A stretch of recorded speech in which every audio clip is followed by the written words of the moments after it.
All right, everyone. Hello and welcome in. So the divisional round of the NFL playoffs are now in the history books. We are all set for championship weekend coming up this Sunday. In the AFC, we've got the Bengals and the Chiefs. In the NFC, we've got the Eagles and the 49ers. The 49ers, a team that I didn't think that we would have a chance against and would put up 60 points on this pathetic Vikings defense that we showcased against the Giants. They didn't manage to do that against the Cowboys, but alas, they were victorious. They are now in the NFC title game. A place where the Vikings haven't been since 2017. And I don't know about you all, but it feels like to me, we seem to be slipping further and further away from that becoming a reality anytime soon. So what I wanted to do today was to sort of take the existing championship weekend playoff picture as it exists right now and sort of use that as a point of departure to maybe set some expectations or a foundation of expectations about how the Minnesota Vikings should go about this offseason and beyond in order to build a team that can get to the NFC Championship game. Because right now, in our current state, I don't think we belong. I don't want to bring up the whole fraud conversation again for the umpteenth time, but I just think that looking at how the other teams have managed to build their existing rosters into championship caliber teams should be looked at and copied as much as possible, because the Vikings, compared to the four that still remain in the playoffs, don't really measure up in any sort of way. So let's talk about that. So the Minnesota Vikings currently have a very bad defense. They don't have a lot of salary cap space, don't have a lot of draft capital. So things will be difficult for the 2023 season. It's going to be very hard to achieve a roster that can catapult you to the NFC Championship game next season. So I think we're looking at a multi-year process here. So let's just get that out of the way. But let's take a look at the teams that remain. So we have the Kansas City Chiefs, Cincinnati Bengals, Philadelphia Eagles, and the San Francisco 49ers. This is going to be an issue for Kirk Crusaders to sort of stomach this, but 3 of the 4 remaining playoff teams on championship weekend have quarterbacks on rookie deals. I believe Joe Burrow has not signed an extension quite yet. But you have Jalen Hurts, a second-round pick. You have Brock Purdy, who is the anomaly of all anomalies, a 7th-round selection. And if it wasn't him, it was going to be Trey Lance, the first-round pick, who is still on a rookie deal. And then the other one in the picture is Patrick Mahomes, which you're not finding another one of those. So it's just kind of amazing what the dynamic of the quarterback situation here is heading into the final weekend before the Super Bowl. So, and you look at what they've been able to do with those quarterbacks on rookie contracts. I think the Bengals have one of the most complete teams out of the remaining 4, right? I mean, you could argue the same thing for the 49ers, who have managed to piggyback on the unimaginable success of a Mr. Irrelevant 7th-round draft pick. I've seen his situation being compared to Linsanity of the NBA times long ago.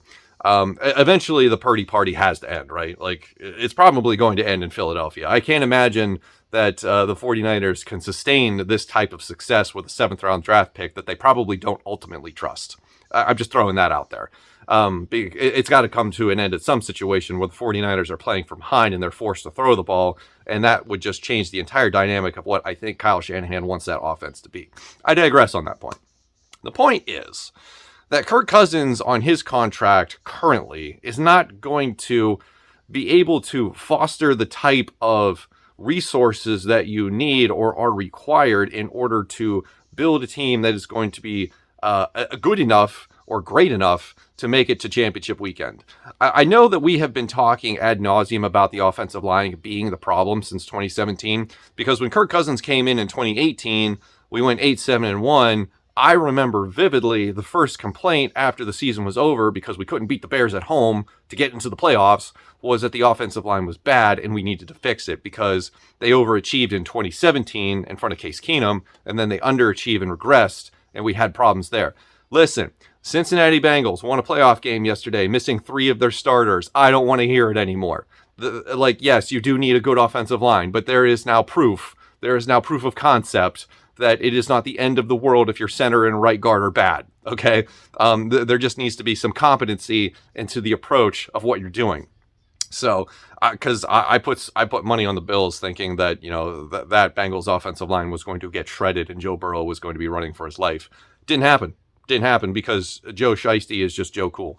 So, so the offensive line, yeah, it is a problem, but it is not a problem that is unique to the Minnesota Vikings. And in a vacuum, it's not the only thing that is crippling them. What's crippling them is their roster management. You have to hit on draft picks, which we've discussed, and they haven't done for years, especially on the defensive side of the ball. I can't name you one starter that is contributing on this defense that was drafted after 2016. Maybe one of you in the comments can. I think there's like somebody that has been around for a while, but if they do, their name escapes me at this moment. Patrick Peterson is going to be a free agent. Harrison Smith is on a contract that is going to need to be restructured. He's going to retire soon. Eric Kendricks doesn't fit this scheme, or Father Time has caught up to him. One of the two. You gotta be able to build a defense through free agency in the draft in order to get to championship weekend. And I think having a quarterback on a huge mega contract that isn't named Patrick Mahomes or Josh Allen or Joe Burrow eventually is inhibiting you from being able to achieve that. The other thing that I think we need, and I think we all agree on this one, about every side of Vikings fandom can agree, is that we need a second serious threat wide receiver. Because you look around, other than the Chiefs, because they have Patrick Mahomes and Travis Kelce, you've got the 49ers, which is an embarrassment of riches on offense, right? Brandon Ayuk, Deebo Samuel, George Kittle, Christian McCaffrey. It just doesn't end. You look at the Eagles, Devontae Smith, they traded for A.J. Brown. They've got a good serviceable tight end in Dallas Goedert. Maybe that's what we got now with T.J. Hawkinson. You look at the Bengals, Jamar Chase, Tyler Boyd, T. Higgins. I mean, it's an embarrassment of riches in the passing game. And that's what we need, because KJ Osborne, he ain't it. As good of a couple of seasons as he's had, and as good of a couple of games and highlight catches that he's had, he's a third wide receiver at best on any given team.